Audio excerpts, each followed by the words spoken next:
Hello, we're excited to have the opportunity to give our presentation on foundational learning theories and student learning motivation. I'm Dr. John Westover, and I'm here with my wife, Jackie Westover. We're both instructors and professors at Utah Valley University, and we're excited to be able to present virtually at the 2018 International Conference on Education and Social Science that unfortunately, due to change in conference venue and move to the next week, we were unable to attend in person. I will start off our presentation. First, I want to look at our abstract as well as our overview of our agenda, following which we'll get into our core content. Though learning theories vary in complexity and usefulness, a thorough understanding of foundational learning theories is a necessity in today's educational environment.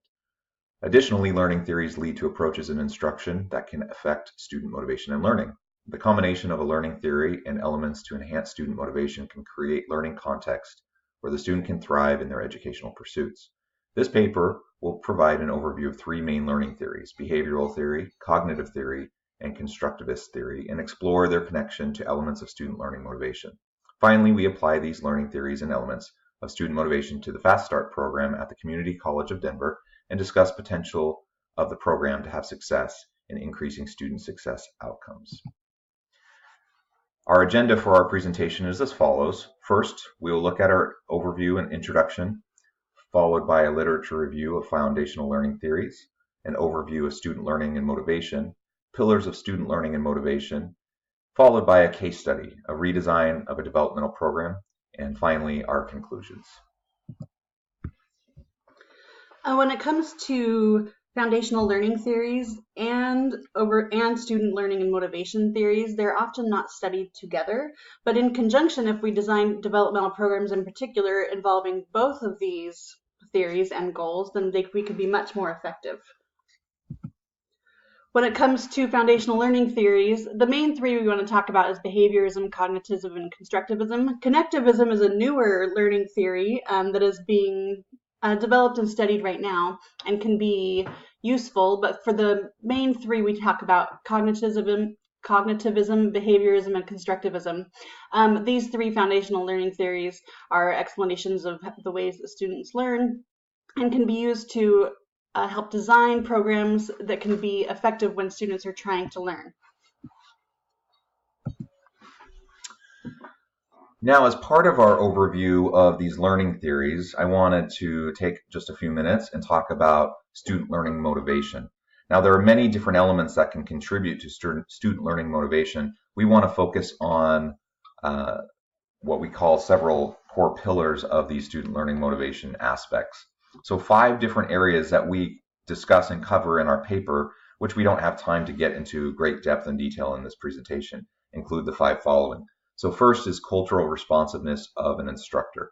We want instructors to be inclusive and culturally responsive to their students, and that can contribute greatly to student learning motivation. There are also pillars of student learning motivation we'll look at on the next slide, and student diversity is very important. Because we see differences across student populations, across demographics, we need to understand that motivation is different across these different groups, and we need to understand the individual motivations for each individual student. Additionally, there's shared responsibility for learning. So while I have the responsibility as the instructor to make sure that my content is engaging and that I present it in an engaging way, the students also have a responsibility for the learning, and they need to take that responsibility and complete the course activities and assignments and do the other things that they're responsible for. So it's my job as the professor to make sure that I'm doing my part, but also scaffolding the students and helping them to do their part so that they can find success. And then finally, we have the instructor's role in motivating students. This is really important, and there's lots of different characteristics and attributes of a motivational instructor. This isn't just someone who is charismatic and is able to get up in front of the students and wow them with their great storytelling. This is someone who does the simple and basic consistent things that students need to have a good learning experience, such as giving timely and meaningful feedback, structuring the course in an understandable way, and other aspects like this. As I mentioned, there's also these core pillars of student learning and motivation. So the 5 pillars of student learning and motivation are expertise, empathy, enthusiasm, clarity, and cultural responsiveness.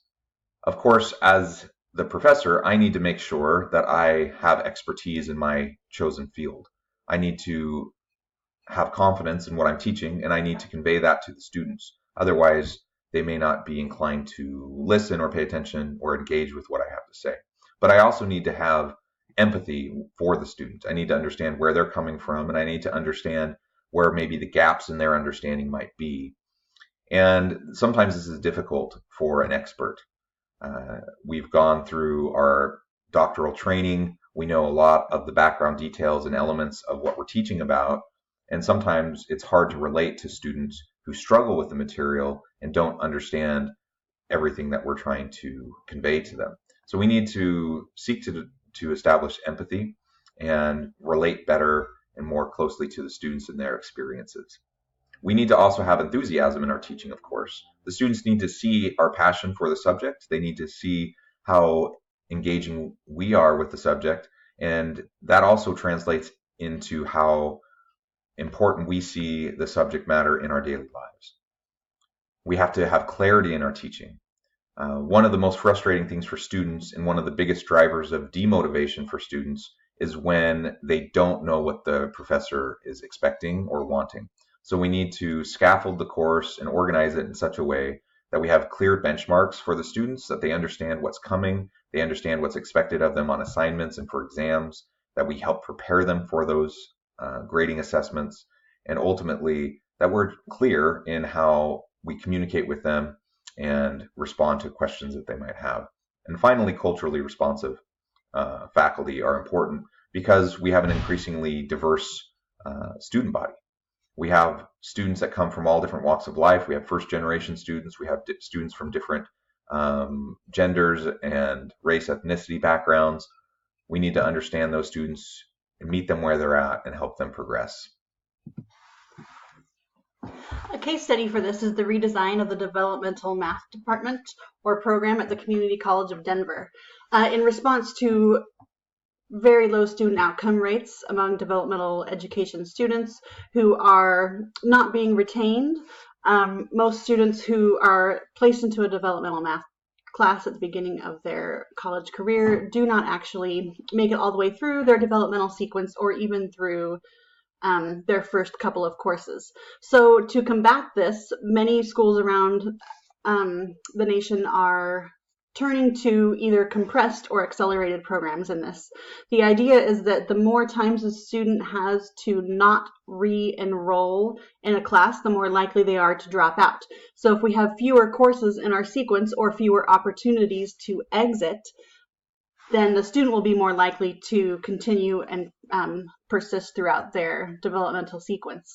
The Community College of Denver has put together an entire program around this idea. They do have the compressed and accelerated developmental math courses. They combine this with a college and career success course to be taken at the same time so that students are getting not only the math content, but also study skills, study habits, and other student success skills that are needed in order to be successful in college. They also include other wraparound services, including everything from tutoring to advising when it comes to not just academic advising, but personal advising, financial advising, and helping these students in all aspects of their lives, basically treating them as a holistic student in order to help them be the best student that they can be. They also have not just an advisor assigned to them, but a case manager. So the case manager can help with all aspects of paperwork and not just academic advisement, so that the students can have all sides taken care of and resources a touch point in on these resources in order to get to wherever they need to go. And then also the formal and informal assessment. They're hoping to use more formative assessments in their courses in order to determine if students are meeting the content in the developmental math courses. So traditionally, they would have a 5-course sequence where they went starting in arithmetic to pre-algebra, elementary algebra, intermediate algebra, and then onto their transfer level math course, which is often the college algebra class that can then be used for most majors. However, this is a lot of courses, which again requires students to re-enroll semester after semester, which more and more we're finding students do not do that. Even if they pass a course, they still are not necessarily re-enrolling in the next course. So the fewer exit points we can create for the students, the more likely they will be to continue throughout the sequence. But in order to do this, we have to compress the content or accelerate the content in a way that the students can still grasp.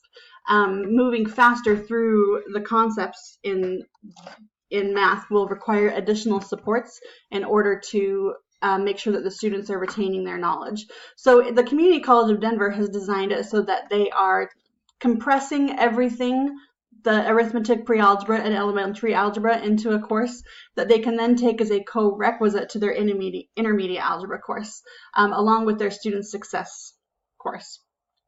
So this gives them a chance to work on the concepts that they will need in order to have their associate's degree level course, but at the same time getting additional help outside of that class from the same professor who can then answer questions about the prerequisite knowledge that's needed for that.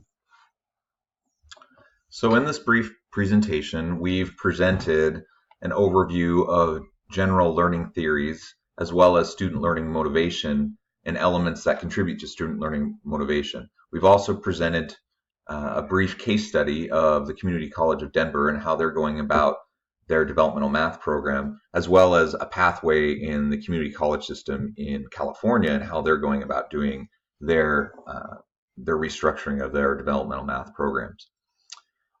In conclusion, I just wanted to take a moment and revisit our learning theories and student learning motivation.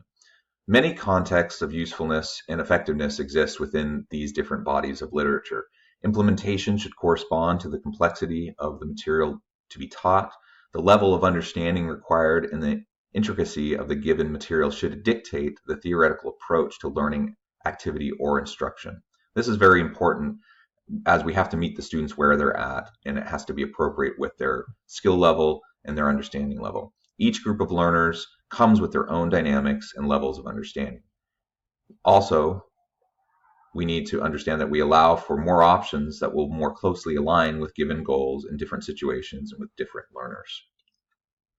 The redesign of the developmental program, the Fast Start program of the Community College of Denver is a really great example of trying to treat the student as a holistic person in order to address all aspects of their lives that might be affecting their ability to be successful as students.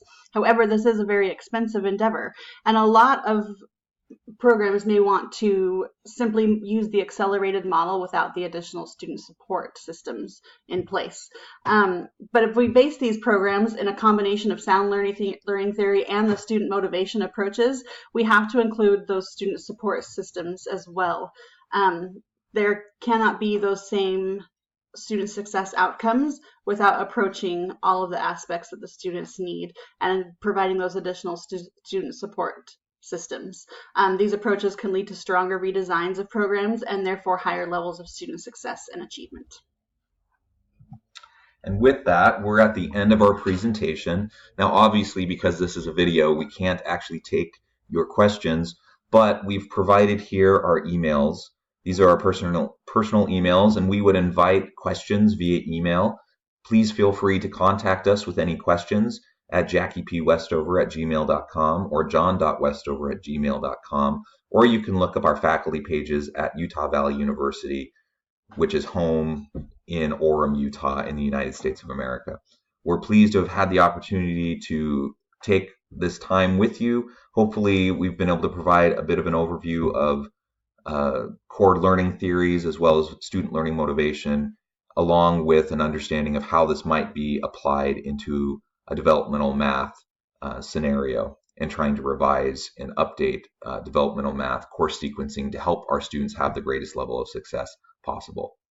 Thank you, and we look forward to seeing your questions in our email.